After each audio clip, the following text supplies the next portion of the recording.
बारात लेकर एक ही दुल्हन के घर पहुंचे दो दूल्हे, लोग हुए हैरान। युवती की शादी उसके प्रेमी के साथ पुलिस मौजूदगी में करा दी गई। क्या आपने कभी सुना है कि किसी शादी समारोह में एक दुल्हन से शादी करने दो दूल्हे पहुंच गए? आप कहेंगे भला ऐसे कैसे हो सकता है, लेकिन ये बिल्कुल सच है और ये घटना हुई है उत्तर प्रदेश के कन्नौज में, जहां एक गांव में एक ही दुल्हन से शादी करने दो दूल्हे पहुंच गए। हैरानी की बात यह है कि जो दो दूल्हे शादी के मंडप तक लड़की से शादी करने पहुंचे थे, उसमें से एक युवती का प्रेमी था, जबकि दूसरे दूल्हे को युवती के घर वालों ने चुना था। मंडप पर दो दूल्हे के पहुंचते ही हड़कंप मच गया।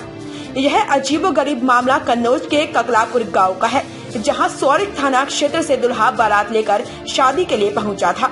दरवाजे पर पहुंचे बारात का स्वागत करने घर वाले पहुंचे। जब शादी की रस्में चल रही थी, उसी दौरान वहां दुल्हन का प्रेमी भी बारात लेकर पहुंच गया। प्रेमी को देखकर दुल्हन तो खुश हो गई, लेकिन वहां बाकी लोग हक्के बक्के रह गए।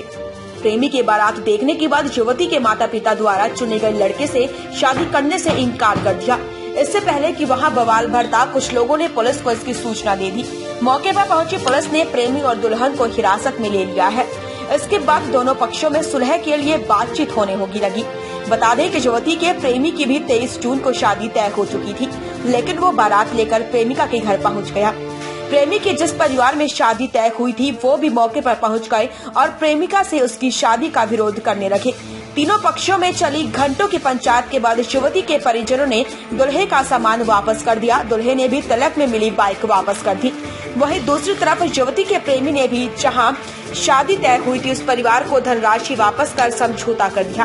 तीनों पक्षों ने अपना अपना समझौता पत्र पुलिस को सौंप दिया, जिसके बाद युवती की शादी उसके प्रेमी के साथ पुलिस मौजूदगी में करा दी गई।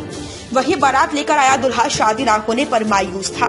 इसी बीच गांव का ही एक परिवार सामने आया और अपनी बेटी की शादी का प्रस्ताव युवक के सामने रख दिया, जिसके बाद दुल्हा तुरंत तैयार हो गया। इसके बाद रात में ही दोनों दुल्हों की शादी हो गई। स्टार 7 टीवी न्यूज के लिए कन्नौज से ब्यूरो रिपोर्ट।